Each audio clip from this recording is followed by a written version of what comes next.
When you're selling a home, you're not just selling rooms and a roof. You're really selling a feeling. And for years, home staging has been the go-to strategy to create that feeling. But what if I told you there's one element, one that's so often overlooked, that can subconsciously make a buyer fall in love with the space before they even know why? Well, let's talk about light. Let's just start with a really big number, $160,000. That's not a typo. According to the pros over at Silicon Valley Stagers, that's the average amount over the asking price that strategically staged homes can pull in. So yeah, this isn't just about fluffing pillows, it's a serious financial strategy. So where does all that value come from? Honestly, it's all psychology. The National Association of Realtors did a report and found that a massive 82% of buyer's agents say staging makes it easier for a buyer to actually picture themselves living there. And that's the whole game, right? It's the difference between seeing a house and seeing a home. Okay, so we've established that staging gives you a huge advantage. But in today's world of endless online listings and split-second judgments, how do you make that all-important first impression really, truly count? Well, the numbers don't lie. In competitive markets, staged homes don't just sell for more money, they sell in about half the time. And that speed is absolutely critical. It creates buzz, and it stops buyers from asking that dreaded question, why has this been on the market for so long? All right, so we're all on the same page, staging works. But what's the thing that separates the good from the truly great?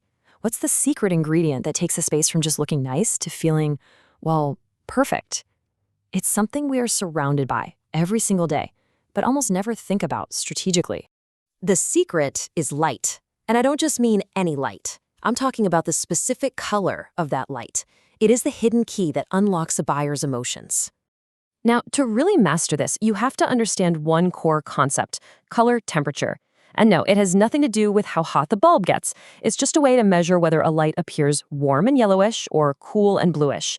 We measure this on something called the Kelvin scale. All you have to remember is this. Lower Kelvin numbers mean warmer light, higher numbers mean cooler light. Simple as that.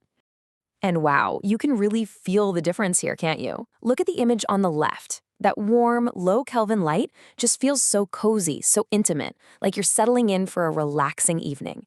But on the right, that cool, high Kelvin light feels crisp, energetic, and clean. It's the same principle, but it creates a completely different emotional response. So let's start building our lighting plan. We'll begin with the spaces designed for comfort and connection. The areas where a buyer needs to feel immediately at home. Here's the rule, plain and simple. For living rooms, family rooms, dens, bedrooms, you want to stay in that warm range, somewhere between 2,000 and 3,000 Kelvin. Think of the glow from old-school incandescent bulbs, or even candlelight. It's just inherently comforting. And here's the why behind it. Warm light actually triggers our brains to relax. It creates an atmosphere that just feels safe and inviting. It makes a potential buyer want to sit down, stay a while, and really connect with the space. This is where they start imagining their life actually happening here. Okay, next up, the functional heart of the home. In kitchens and bathrooms, the emotional goal isn't just about relaxation, it's about confidence. Buyers need to see these spaces as clean, modern, and totally capable. So for these task-oriented rooms, the rule changes. Here, you want a neutral, balanced light, somewhere in the range of 3,100 to 4,500 Kelvin. This light is brighter and whiter, but it doesn't feel cold or clinical. And the effect is pretty powerful.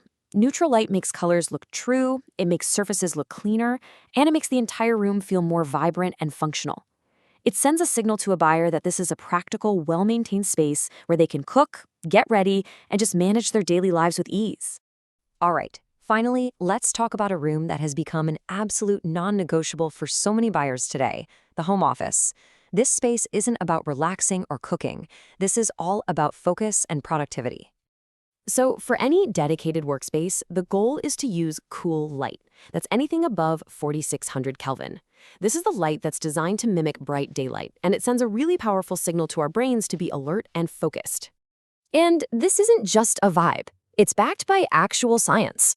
A study from the Lighting Research Center found that people working under cool, white light made 19% fewer errors. So when a buyer walks into a home office lit this way, they don't just see a spare room.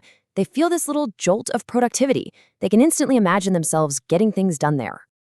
So how does light even have this much power over us? It's really just simple biology. Light waves from a bulb reflect off objects and into our eyes, sending signals straight to our brain. And our brain interprets these signals not just as color, but as a feeling: coziness, energy, cleanliness. You're basically using light to speak directly to a buyer's subconscious. So it really all boils down to this simple three-zone strategy. Step 1, use warm light in the living spaces to create comfort. Step 2, use neutral light in kitchens and bathrooms for that clean, capable feeling. And step 3, use cool light in home offices for productivity. That's it. When it's all said and done, you have to remember that your lighting is telling a story. It isn't just some technical detail you can ignore. It is the most effective tool you have to communicate the feeling of a home and help a buyer make that crucial emotional connection. So I encourage you, take a look around your own space. Right now, your lighting is already telling a story to anyone who walks in. The only question you have to ask yourself is it the right one?